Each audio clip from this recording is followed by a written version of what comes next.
High বন্ধুরা, এখন আমি চলে এসেছি মোহনায়।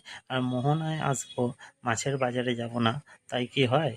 তাই আমিও চলে এসেছি মাছের বাজারে।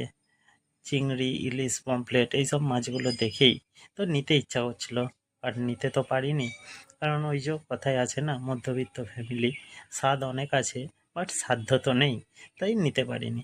যাকে চোখেই একটু তৃপ্তি হলো দেখে, কারণ এইসব মাছ, সব মাছ তো আমরা দেখতে পাই না, তাই দেখে খুব ভালো লাগলো। আর সেই দিনকে সকালে খুবই ভিড় হয়েছিল।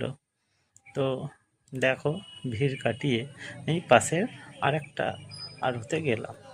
তো সেখানে গিয়েও অনেক মাছ আছে। তো তার মধ্যে সামনে এই দেখো বাঁধা সবুজ রঙের চিংড়ি। তো এগুলো দেখে তো মনে হচ্ছিল যেন কোনো টুনি ল্যাম্প হয়তো। তা আমি তো প্রথমে ভাবতেই পারিনি ওটা কি। তারপর দেখলাম ও ওটা তো চিংড়ি মাছ। তো যাই হোক, ভালো লাগলো। তো চলো, বাই।